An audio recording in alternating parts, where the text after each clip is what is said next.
5 حاجات لازم تعملهم علشان يكون عندك قوة شخصية والناس تحترمك وفعلا محدش يقدر عليك.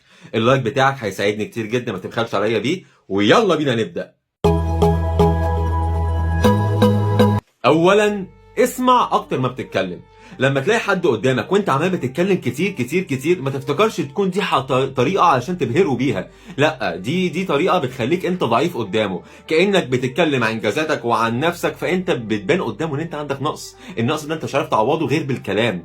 في جمله جدا بحبها بتقول: كنت اشك انك احمق، ولكن عندما تحدثت تاكدت.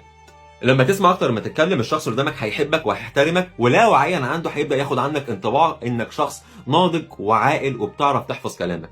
تحفظ، مش انك تحفظ انك تحفظ. يلا ما علينا. ثانيا، لازم يكون عندك لغة جسد قوية. اللي تكون في معلوماتك برضو، لغة الجسد بتصنف ان هي 54% منها بيعتمد عليها. لو عايز تخلي قدامك ياخد انطباع عنك، هو مش محتاج منك كلام، مش محتاج منك اي حاجة غير ان يكون عندك لغة جسد قوية. علشان كده خلي ظهرك مفروض وانت بتتكلم، يكون المصافحة بتاعتك قوية. لو بتصافح تكون مصافحة قوية، ما تكسرش ايد اللي قدامك، بس خلي على الاقل قوية. وانت بتتكلم على قدامك ركز نظراتك عليه، مع انك تروح يمين وشمال دي اكتر من مره، بس يكون بنسبه 90% انت مركز نظراتك عليه. لان الشخص اللي قدامك لما يلاقيك مركز نظراتك عليه، ده بيديله انطباع انك شخص جدي جدا. وجدي مش معناها ممل، جدي معناها شخص عاقل وناضج وقوي. فلا وعيا عنده هيبدا يحترمك، ولو عايز يحور عليك هتقل نسب التحوير، باعتبار ان هو شايف ان اللي قدامه مركز نظراته عليه، فمش هيبقى عنده الجرأه ان هو يكذب عليك. ثالثا، قول لا بشجاعه. ما تفتكرش ان انت لو بطلت تقول لا تبقى انت كده بقيت شرير ومش طيب. لا، عايز اقول لك انت ممكن تكون طيب وفي نفس الوقت بتقول للناس لا.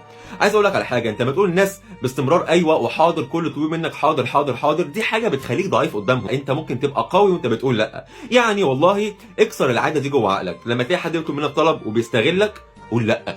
لا، وقول لا مش اقصد بيها انك تكون بجح وتكون قاسي المشاعر، بس بمنتهى اللطافه.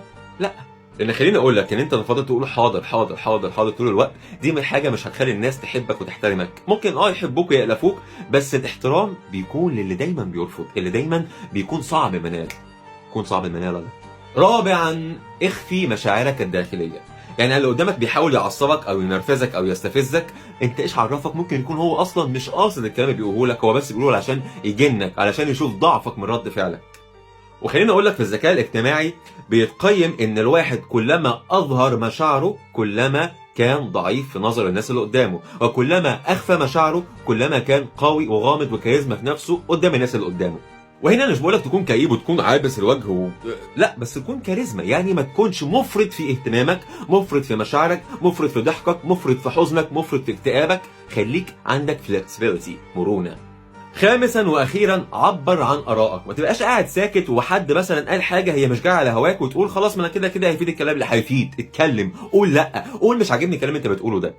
لان كلما عبرت عن ارائك، الناس هتاخد عنك انطباع ان انت شخص صاحب فكر، صاحب مبدأ.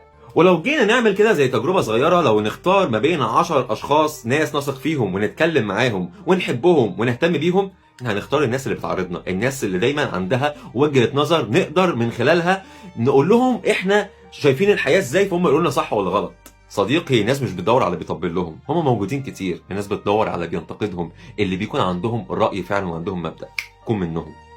انا كده خلصت، بس قبل ما تقفلوا ثانيه واحده، انا نزلت اللايف بتاع التخاطر على اليوتيوب بناء على طلبكم. علشان كده بطلب منكم ان تخشوا على البروفايل عندي، هتلاقوا علامه اليوتيوب موجوده، خشوا عليها واعملوا سبسكرايب علشان اول ما ينزل لايف التخاطر عليه تكونوا انتوا اول ناس تشوفوه. وان شاء الله اللايف جاي يوم الخميس الساعه 8. دوسوا على الفعاليه لونها احمر علشان يجي لكم اشعار اول ما اللايف يبدا باذن الله. ولو في حد عايز يحجز معايا كورسز او سيشنز خاصه، ممكن يبعت لي عبر الواتساب. خش على البروفايل هتلاقي اللينك بتاعه موجود في البايو، وانا ان شاء الله هكون موجود معاكم. انا بحبكم جدا. خدوا بوسه.